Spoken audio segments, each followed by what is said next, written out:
My name is Anna Sher-Wilson, and I'm the program specialist for career navigation at Women Who Code. And we'll talk a little bit more about what exactly is career navigation and what that program looks like.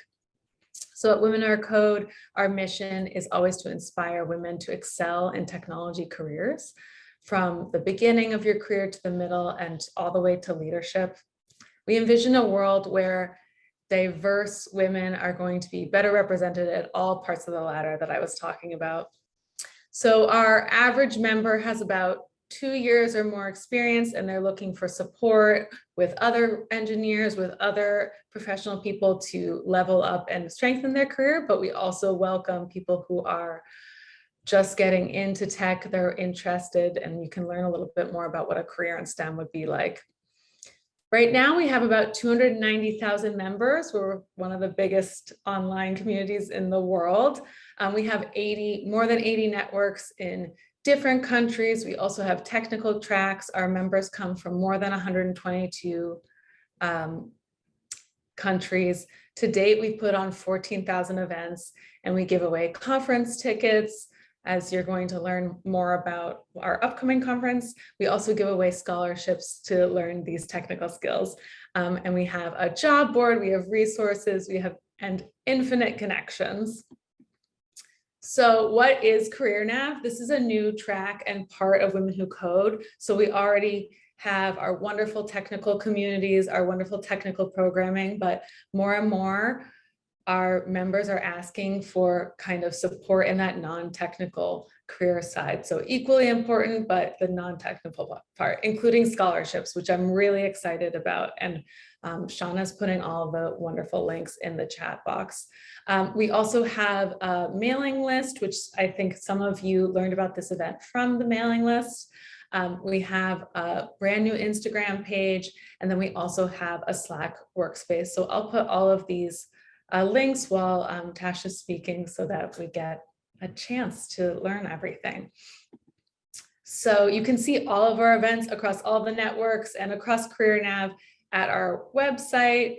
And we're all digital for now, so it's so exciting to be able to see people join from all over the world. Like tonight, like today, it's March 30th where I am, and it is March 31st where Tasha is, and that's amazing. So, and speaking of events, we have our amazing one-day conference is on May 26th. Tickets opened on Friday. So registration is available now. And you can also still apply to be a speaker for this conference. And we'll put all the information in the chat box as well. So now before I do that, so we also have a code of conduct that we take very seriously and applies to all of our online, in-person, all of our communities and events, including this one. And that code of conduct states that we are an inclusive community, regardless of experience or identity, and everyone who participates is supported, and we support them. And you can read all of our code of conduct at this link here, or file an incident report there. So now I am thrilled to pass it over to our speaker tonight. And I have a little bit of background to share with everyone. So Natasha is a scientist, leader, facilitator, change agent, and adventurer, and also a board advisor to Women Who Code, and is passionate about inspiring girls and women to lead for a better world. And she recently co-founded Be Bold, that you'll learn a little bit more about probably tonight, to help empower women in STEM to step boldly into leadership and accelerate collaboration, inclusion, and diversity in solving humanity's most pressing challenges. And I'll leave it to that and pass it over to our wonderful speaker tonight, and I'll be in the background. And if anyone has questions, feel free to use the chat or the Q&A function. Awesome. Thank you so much, Anna. Just checking you can hear me all okay, and you can see the screen. Yeah. So thanks very much for coming along to learn a little bit more about navigating your career in STEM in this crazy, confusing, and constantly changing world that we're finding ourselves in at the moment. You heard a little bit about my career, and I guess it's fair to say that it's anything but conventional for a scientist. I've almost had parallel careers, one in geophysics. I'm a geophysicist by degree, but my second career has been around outdoor education, leadership facilitation, strategy and planning, and leading organisations through board roles. I'm only just discovering that it's a good thing to have had such a unusual career. You know, over the last couple of years, as part of my leadership work, I've been doing a lot of research into the future of work and career navigation. And with all of the change going on in the world, we know that change is impacting many things, many aspects of life. And that includes how we should be approaching our career. So I'm hoping today I can give you some ideas to help you better navigate your careers as you move forward. So I'm going to start by setting the context for the world we're living in. Of course, we're all absorbed with possibly the COVID pandemic at the moment, but actually it's part of a much bigger cycle of change that's happening in the world. So welcome to the fourth industrial revolution. I'll introduce you to the leadership mindsets that really matter and explain how these days we need to step off the career ladder and swing on to a jungle gym. I've got some takeaway exercises, one around anchoring your values and another around communication. So have a notebook or device handy to jot down some notes as we go through. And we'll take a look at the skills that have priority in today's world, talk about being an impact player in your workplace, and reflect on the importance of finding your support network to help navigate your career. Now, I'm happy to answer any questions. Please just drop them into the chat, or we'll have time to chat at the end of the presentation. So I guess it's no surprise to all of you that the rate of significant change is accelerating. If you were born at the time of the steam engine, you actually had 2 or 3 generations to absorb the impact of that change. So it was a big change to the world at the time, but it occurred over a long period of time. There was time to absorb it and respond to it. Not too long ago even, a person could reliably begin and end a career with a single company, perhaps even performing the same job throughout their entire life. And your grandparents may have been in that position. But today we have to adapt to 3 or 4 or 5 paradigm shifts in a single generation. And this is driven both by the velocity of change and by our extended human lifespan. And it's what makes today, living in today, so different than compared to the past when significant change occurred, but it was slower. Today we've got this just a massive number of paradigm shifts to absorb and respond to. So it's clear that the ability to adapt, learn, and change how we work and live is absolutely essential to survive and thrive in today's world. So electricity and mass production saw the introduction of the second industrial revolution. And at that time, there was a requirement then for workers to start to become more specifically educated for the industry they were working in. But typically they spent their whole career in an industry that usually the whole family was involved with. So their identity was largely focused around a particular industry, and they spent their lifetime, even their childhood, becoming familiar with that industry. And back then, success was measured by efficiency and optimization of processes. But for the majority of us working today, we have come from a world that was designed and organized for the third industrial revolution, and that was the coming of the age of computers. And that revolution saw a huge shift of physical laborers to knowledge workers, and it drove the need for deeper specialization. So in this age, we were coached to pick a solid, relevant major to study at university that would find us a job when we graduated. And in this era, the measure of our intelligence has been based on the amount of stored knowledge we have. Our personal identity has largely hung off what we do, and our success in life has been interwoven with how high up the career ladder we progress. Actually, we're in the fourth industrial revolution now. So even though our mental models are still back in the third industrial revolution, we have well and truly entered the fourth industrial revolution, and we're having to adapt constantly to significant paradigm shifts. So where we once learned for a specific job and then use that knowledge and experience to build a career over decades, now we have to work to continuously learn in order to embrace the constantly changing opportunities. So that means more often than not, we have to become neo-generalists. They're professionals that can apply their ability to learn and adapt to any number of roles that we find ourselves in. This is counterintuitive when you feel threatened by change. I know most of the technical people that I work with, they tend to prioritize becoming ever more specialist and holding on to ever more knowledge when they feel under threat. But in fact, this is not the right approach. In this new world, we also need to move away from the idea of a traditional linear career path. Things are just changing too fast for that simplistic approach. We can no longer easily articulate who we are simply by replying to the question, what do you do? And instead our identity is about why we do what we do. So we're going to explore those concepts in more detail throughout this presentation. But before moving on, I just want to reassure you that there is still plenty of work for humans to do. Our careers will be long and prosperous. They just won't necessarily look like what we used to, because technology is going to take over many of our routine tasks and remove the need for us to be holders of expansive libraries of knowledge.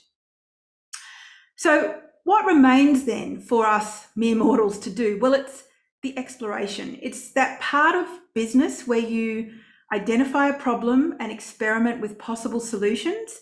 It's that translation of an original idea to a workable solution. There is no machine learning that can be built to explore. That's a unique value proposition of humans. And so our real value lies in learning, adapting, creating. We need superpowers in agile thinking. We need to be able to engage with others, communicate our ideas, and influence decisions to make an impact. Human experiences and human connections will be the key to making ourselves robot-proof. And in order to thrive through the fourth industrial revolution, we need to shift our understanding of our identity and the value we bring to the workplace, and we need to change how we navigate our careers. So having set the scene, it's probably quite apparent what mindsets matter most for moving forward. And here are the 4 mindsets that will help you lead yourself through a world of constant change. The authentically me mindset recognizes the importance of understanding your own purpose and values and how you manifest them in your work. We are simply not able to manage constant, significant change if our identity and sense of self feels threatened.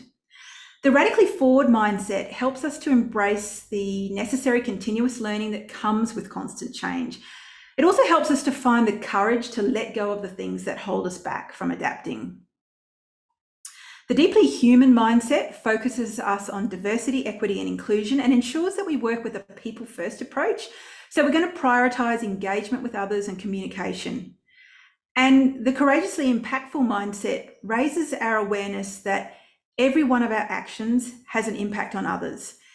It helps ensure that we are able to connect the dots, build networks, and mobilize resources to leverage the change that surrounds us in order to create positive impact for ourselves, our teams, our companies, and society at large. So consciously practicing these 4 mindsets on a daily basis will help build your resilience and support you to progress through your career. Now, as I've already flagged, one of the big shifts brought about by the massive and rapid change that we're living through relates to our careers. In the old information era, our life path was mapped out as a series of sequential steps. We moved through a period of education, we progressed through our career, and then we retired. And in days gone by, we might have expected to climb a career ladder over a 30 or 40 year period, right up until the time that we retired. But our new reality looks more like a jungle gym. So we need to swap out the idea of education over a fixed period and bring in this idea of continuous learning. We need a continuous state of discovery and reinvention throughout our careers. And we need to recognise that we will engage in a variety of work that meets our personal purpose and interests at any given time. So you might be working in tech now, but it's not a given that you'll be working in tech your entire career. Instead of success being measured by how high up the career ladder we make it, our success should now be measured by how clearly we're meeting our purpose and how effectively we can learn and adapt to create value in all of the work roles that we have. You are not your job. And this is a really hard thing to get our heads around. Our identity is not what we do. Our identity is who we are. So where do we start? Well, first you need to recognize that not moving up through your career in a linear, narrow fashion is not a bad thing. But second, you need to take responsibility for driving an intentional pathway around your own unique career jungle gym. And this means that you need to know yourself better, in particular, the values that drive you. So personal values are the moral compass that guide our actions and define who we are. Values help us evaluate if something is good, bad, or right or wrong. They reflect what's important in our lives, and they underpin what motivates us every day. Our values are formed early in life, so they're a result of our environment, culture, language, gender, our education, our family and friends. Because our values are the main driver behind our personality and actions, if we want to find satisfaction and purpose in our career, it really does pay to explore and understand the values that matter most in terms of your work. So being clear and grounded in your values will also help prevent you feeling lost when there is constant change around you. You understand who you are, and you understand that who you are is not what you do. So I have a takeaway exercise here on the screen, and I really encourage you to set aside some time for yourself to think about your personal values and identify 2 or 3 core values that underpin how you show up every day. It also helps to describe the behaviours that others might see from you every day that demonstrates that you're living those values. If you're having difficulty identifying your value, maybe think about the words that people in your life would use to describe you, or perhaps think about what you appreciate most in others. And chances are these descriptions are capturing the values and the related behaviours that matter most to you. So when I completed this exercise, for example, I identified the values of exploration, contribution, and dependability as central to how I show up every day. I'm curious. You'll see me asking questions and challenging why something is so, and I really enjoy trying new things. I'm a problem solver that wants to come up with ways to help others. Helping others is really a sort of a core way that I show up in my workplace. And I work hard to deliver what I say I will do to a high standard. So you can see that my behaviours reflect my values: exploration, contribution, and dependability. And I can see when I look back through my career that these have shaped the job choices that I've made. So if you have an understanding of the values that shape how you show up each day, it's much more obvious what job opportunities you should swing across to and which ones you should skip when you're moving around your career jungle gym. Every new work opportunity should serve your own unique purpose and align with your own personal values. It is no coincidence that the professional roles that enable us to express our personal values and fulfill our why are those that we most enjoy and through which we're able to make the biggest impact. These are the things that we were born to do. So again, I encourage you to take this thought exercise away with you and see if you can come to a deeper understanding of your own values and professional motivation. Now, all of us online here today have spent quite some time becoming technical specialists. We've spent a lot of years studying, practicing our technical skills, so it's easy to see why we put a lot of weight on our technical skills when we're judging how good we are at our jobs and how effective we can move through our careers. Also, in this age of rapid digital transformation, it makes sense to think that the really important new skills that we need to focus on to develop are related to computer and software skills. And of course, all those things are really important. You can't do your work without them, but actually what matters more are human skills. So today, the business world recognizes that we need to complement technology with our unique human capabilities. So the IBM Institute for Business Value now ranks flexibility, agility, and adaptability, time management and prioritization, collaboration and working effectively with teams, and effective communication as the top 4 skills necessary for professionals across every industry. And you can see that this survey was taken in 2018, prior to the pandemic, and I suspect these skills are even more important in today's workplaces. I'm part of a cohort of 100 women in STEM from around the world participating in the Homeward Bound Leadership Program. And we were asked what skills were most important for people in STEM careers. STEM is science, technology, engineering, maths, and medicine, to be effective in their field. And the top 5 responses were communication, resilience, curiosity, adaptability, and teamwork. And you can see then that the deeply human mindset is such an essential component of leading yourself through your career. Of course, digital skills remain a fundamental literacy, just as reading, writing, and mathematics are, but it's those uniquely human skills that enable us to support ourselves and others to seamlessly augment with rapidly changing technology. And of the human skills we need, communication skills are particularly important, no matter your area of technical specialty, actually no matter what your career is. You need to manage complex scenarios and dynamic processes, and clear communication skills are critical for success. So make certain you can communicate effectively, and not just with peers in your same field, but people from all backgrounds and professional areas. Communication is also a critical factor for shaping what career opportunities open up to us. It's often difficult for women in male-dominated environments to speak up with confidence and authority. But if the sound bites that we offer around the board table, in corridor meetings, informal work sessions, they don't build a case of authority, we're completely undermining our competence and we're limiting our career options.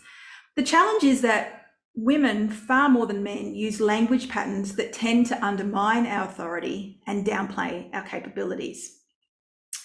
So I have another takeaway exercise for you to just think about how you engage with others in your workplace, and consider whether you commonly use one or more of these well-known problematic language patterns. So do you constantly apologize? Do you start your sentences with sorry? Sorry, I won't take much time. Sorry, I just need to talk to you for a minute.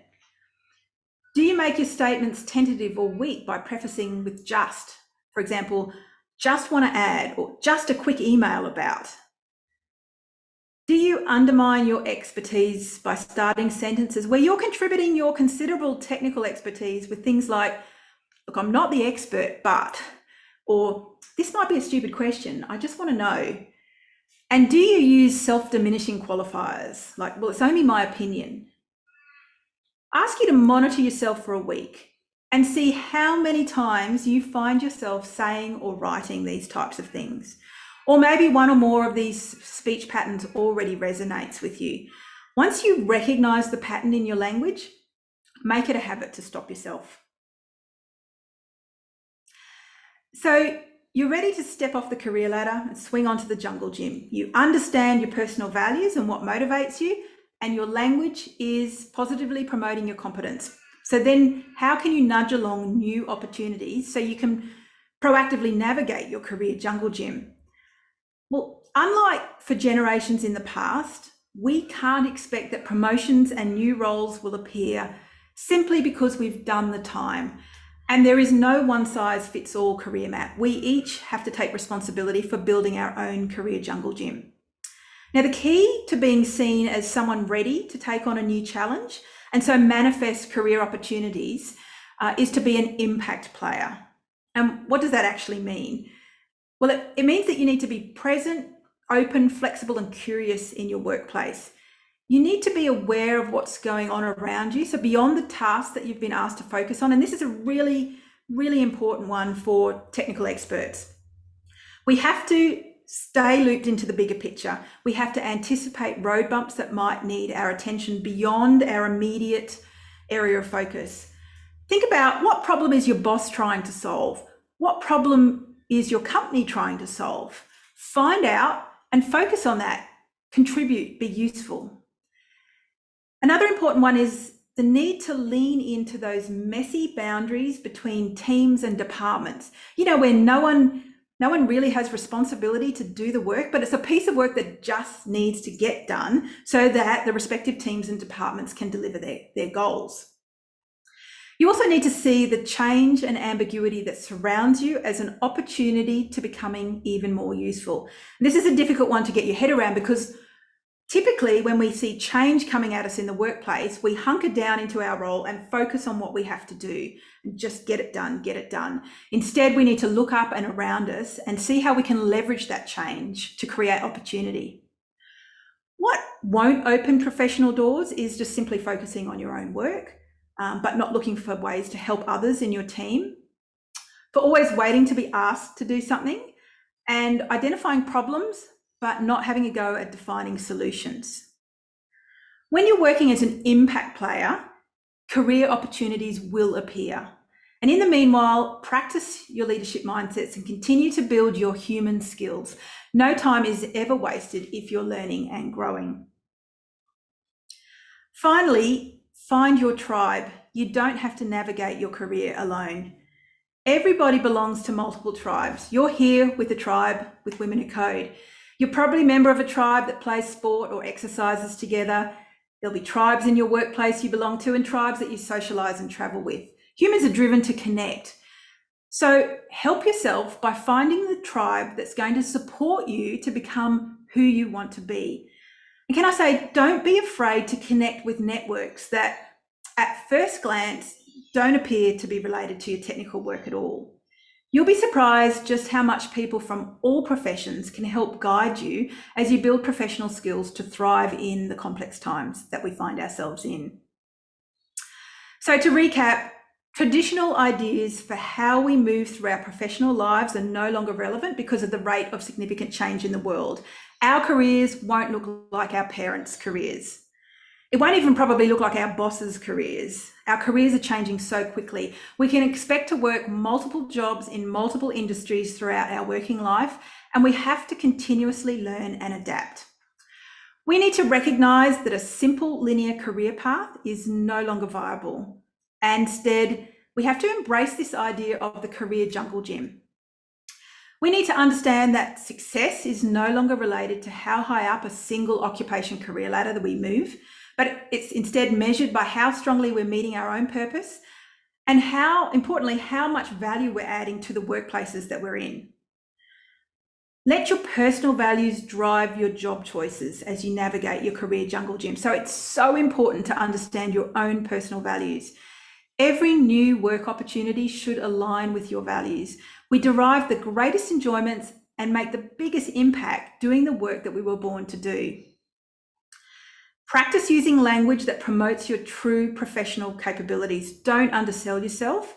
You have an opportunity every day to promote how good you are at the work that you do. Generate new career opportunities by being an impact player in your workplace. And find your tribe to help you navigate your career. In today's world, we each have the responsibility for building our own unique career jungle gym. Corporations aren't going to make careers for us. Our friends and family can't make careers for us. So I hope I've given you some useful tips to build an absolutely amazing, amazing career. I wish you all the very best. So thank you. I'm very happy to take any questions. I see there's lots going on in the chat. I have to catch up. Yes. Let me just rejoin. So yeah, we'll do a few minutes of conversation.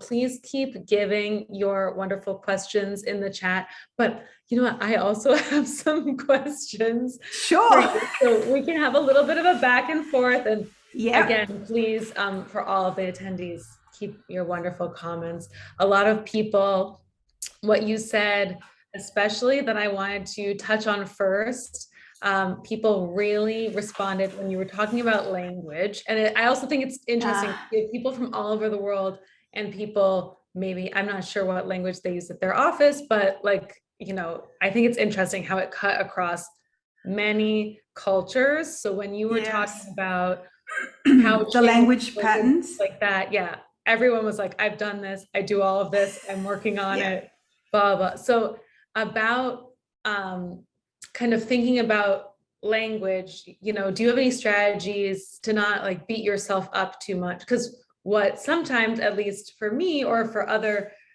younger, when I've mentored younger people, they'll start doing that and then stop themselves and be mad at themselves for apology, and then it's just like an endless A cycle. cycle. So how can we like empower the people around us to work on that and work on being assertive, but also, you know, not stop the message from coming through? Yeah. So, I mean, so the first thing, it's really important to just recognize the habit, okay? And once you're aware of it, then you can start trying to correct yourself. And even I still start an email with just or sorry all the time. And I'm 25 years into my career. But these days I remember to delete the sentence and start typing the email again. But I think the way to ensure that you're not sort of coming down hard on yourself for slipping up like that all the time is to get yourself into a learning framework, a learning mindset. Understand that you are on a journey and you're constantly growing, continuously growing and learning. And we are not the same person today that we were yesterday. And so just be gracious, allow yourself the room to make mistakes, pick yourself up and start again. And that is actually how you journey through life. It's how you journey through your career. So it's not about getting angry with yourself or telling yourself that you're stupid. It's actually about just simply acknowledging that happened. I do that. I must learn not to do that. I will learn. I will allow myself to constantly change and grow. And I think it's having that mindset that's really important. Yeah, and Shauna says she agrees to think a little bit about the environment. Again, kind of like what you were saying is identifying values. Like if the environment has your values in that, and Shauna says sometimes finding a new role or team is also how you can work through that. Rebecca had a great question that Angela also is answering a little bit, but Rebecca wanted to know if anybody, and this is open to the entire audience and our speaker, if people have strategies on remaining inclusive, but also assertive. So for example, Angela talks a little bit about advocating for others at work, but being assertive in that way. So yeah, that's really good. It's rightly or wrongly, women are typically able to be in a position of defending and asserting themselves as experts or equal contributors when they're also advocating for and supporting other people. We're actually better, in fact, at putting other people up. It's just innate, I guess, in the cultures that we were raised in, that we behave like that. So one great way for you to be seen as more competent and perhaps assertive in your workplace, and I don't mean assertive as in demanding or dictatorial, but just standing up for your own skill sets, is to actually also support others in that place. So you could be in a position where you're in a team meeting and you're worried about speaking up, but in fact, you speak up to defend somebody else's technical work. And then you can add your own snippet onto the back of that. So, so Joanne has done a great piece of work and this is why it's really good. And in my research or my work, I can see the value of what Joanne's done. So you're supporting both of you actually to be recognised as the technical experts that you are. So yeah, thanks, Angela. That's a great way to help yourself. Yeah, Angela says it's a win for the whole team and you prioritize information and tool sharing. And then here's another, this is a very common topic. We actually have 3 people asking this. So it may be a little bit different, but so I'm going to put this question in context a little bit of the presentation. So Sophie, Aster, and Alex, a lot of people are asking about like transitioning between industries. So Sophie, for example, is a career academic, which Sophie, I came from the higher ed industry, I understand. And thinking about, how to break in, if we can speak a little bit more generally, we're talking about tech and coding, and that's really what Women Who Code is for and that community. But how can we, I guess my question for you is, how can we use like the career jungle gym to like advocate, the career jungle gym analogy to advocate for industry switching, being able to articulate that, like that kind of thing? Yeah, look, I've switched careers once before. I had to make a big leap, and I'm actually in the middle of making a big leap now with the co-founding of Be Bold, and I'm moving into leadership development for women in STEM. And so I'll be switching again. And my experience is that it's really scary, and you feel like you're standing on the edge of a cliff, waiting to jump. But I think the exercise that you have to go through to make the transition is to take smaller steps. So don't feel like you're jumping across this huge chasm from one career or one industry to another, and you're just going to be flying free in the middle and hope to goodness you make it to the other side. And you hope, if you don't, there's a net somewhere down there that will catch you. I find that it's more effective if you think in small steps. And the first thing that you need to do is actually do an audit of all of your skills that you have in your workplace. And I don't mean, you can write a bit of code, you can use a particular coding language or a piece of software. It's about all the roles that you have in your workplace. What are you showcasing? Like project management, communication, leadership development. Pull out all of those things, do an audit of all of your own skills and competencies, and then go and look at the industry that you want to move into and see where that sort of maps across, and then identify where you need to build up extra capability. Okay. Now, to build up extra capability doesn't necessarily mean leaving your current job. So for example, I have known about my transition out of geophysics into leadership development. So I'm transitioning my paid work. I've done leadership facilitation for 20 years as a volunteer. So what I did at my workplace is I approached my manager and said, look, my personal goals are to get more experience in organisational development and leadership program development. So can I coordinate working one day a week with the organisational development team in my company? I will still cover all of my geophysics responsibilities in the other 4 days. And so for a year, I got to work with professionals that were in a different part of the business, and they helped build my skills and help me actually learn more about what I already knew by working with them. And so it was a really easy way to start that industry transition process. So get creative about how you can prepare yourself in small steps, small increments to move to a different industry. It's not always about study, although of course there are many postgraduate certificates and online courses you can do to also help you. That's another way to support yourself to move industries. But look for what you can do in your own workplace right now, and it will feel a lot more comfortable if you do it in small steps. Mm-hmm. Yeah, that's a really good point. I love that idea of breaking it down and seeing what you can do while you're still there. I also want to shout out Women Who Code and all the volunteer opportunities. I'll just Yes. as well. Yeah, can you talk a little bit about, like, because you were talking about the cohort of women in STEM that you are part of. Can you talk a little bit about, that work and how that supports people as well? Yeah, sure. So the Homeward Bound program is an international program for women in STEM. It's actually run out of Melbourne, but we have women from all over the world. And every year they select 100 women to join the movement and do a year-long leadership training or development program. And ultimately, once COVID is finished, or we can travel safely again, we'll have a trip to Antarctica where we get to apply our leadership and our STEM disciplines to helping, save Antarctica, help preserve the environment.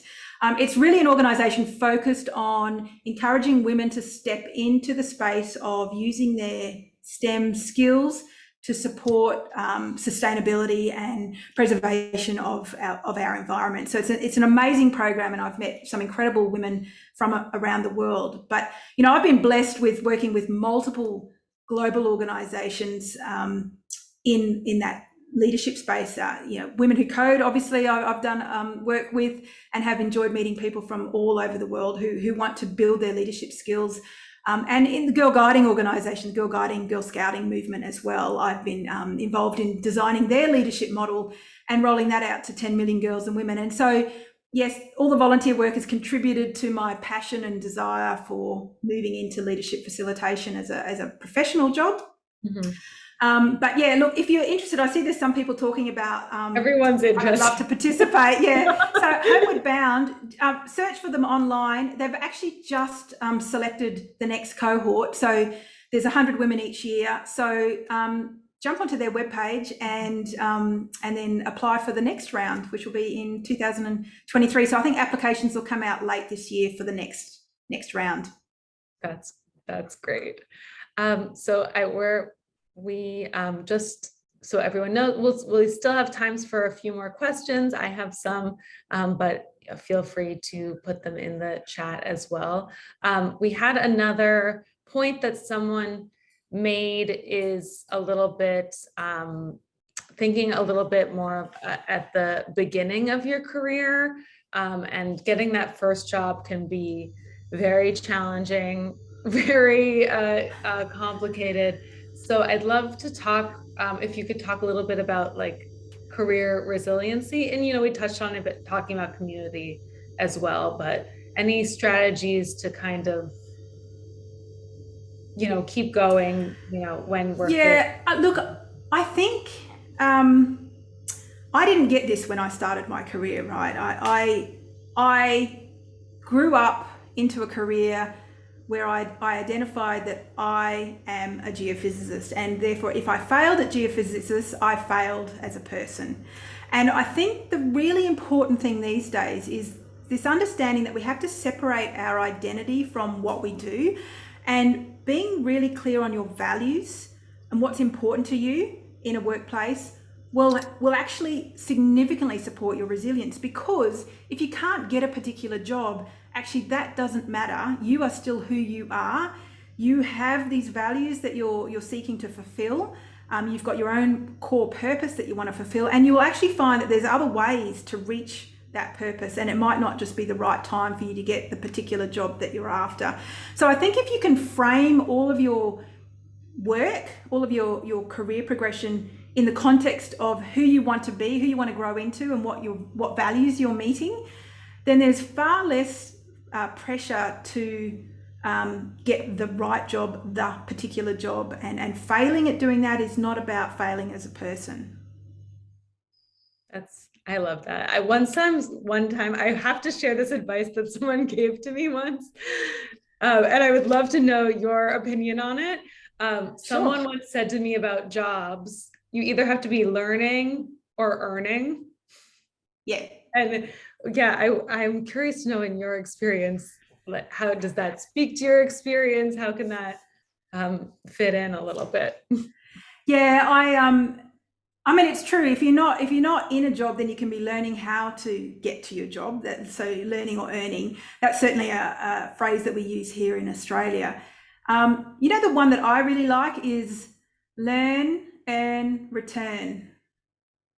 So you learn, you find ways to earn money on something that you've learned, but then you return, you give back to the community what you've learned and what you've earned. So I guess that's probably my philosophy. Yeah, learn, earn, return. Great. I'm going to take a look here. A lot of people want to join you in Antarctica. I think that's very yeah. clear. Wouldn't that be amazing? We're still waiting. Yeah. I think we have another. Oh, will we be snow? No, not connected exactly to the presentation, but Rebecca wants to know is, will we be snow camping in Antarctica? No, we stay on the boat. Okay. I think that's probably for the best. Yeah. Yes. So my final question that I had prepared was a little bit about, I guess, advocating for the jungle gym analogy in our everyday life. I touched on this a little already, but as you mentioned, you're not going to have the career of the generation before. You probably won't have the career of the person that's managing you and that kind of thing. But I think a lot of us, depending, especially on where you come from and your culture, it's really hard to like get off that ladder, even if it's not beneficial to you. So I'd love to like end the evening kind of thinking about strategies to help, sometimes our families understand, a sponsor at a company understand, but I'm sure like people, have to also explain to their families, like it's not going to look like what Yeah. you knew. Yeah. And look, I'll be honest and say I've had heated debates and had to spend a lot of energy justifying my decisions in my workplace. People don't understand why I want to take a demotion so that I can move sideways, or I bounce a lot between manager roles and technical roles because I don't want to just do one, or I want to do both. And so I'm constantly moving around the company, and I guess you have to be really clear in your mind's eye what you're aiming for. I think the real difference these days is that we are individually responsible for our careers, whereas perhaps our parents and even our managers came through a system where the company looked after you and progressed you up this sort of standard route through the organization. I think the reason that I have been able to do such an interesting and varied career is because I had such incredible mentors and role models and support networks outside of my profession.